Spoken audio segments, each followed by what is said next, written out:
भारत के तेज गेंदबाज मोहम्मद शामी को बीजेपी की हुक्मरानी वाली भारतीय रियासत गुजरात में बीजेपी और आरएसएस के हिंदुत्वा गुंडों ने हरासा किया और इन पर जुमले कसे।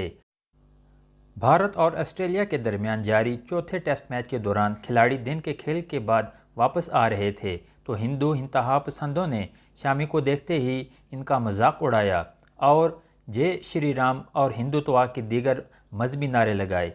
फास्ट बॉलर माजी में भी बड़े पैमाने पर ट्रोलिंग का निशाना बन चुके हैं। शामी खामोश रहे और कोई जवाब नहीं दिया।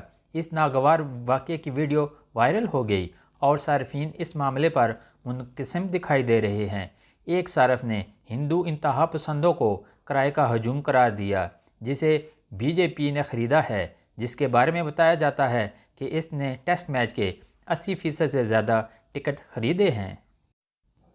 चंद सार्फिन ने शामी की हिमायत करने वाले मुद्दाओं को हिंदू फोबिक करार दिया। कुछ अरसा कबल नौजवान भारतीय फास्ट बॉलर अर्शदीप सिंह को भी दुबई में T20 एशिया कप के मैच में पाकिस्तान के हाथों भारतीय टीम की शिकस्त के बाद बहुत ज़्यादा ट्रोल किया गया था और इन्हें खालिस्तानी कहा गया था। भारत में मुसलमानों के खिलाफ तहस्सुब की जड़ें बहुत गहरी हैं जो भारत के लिए अच्छा नहीं है।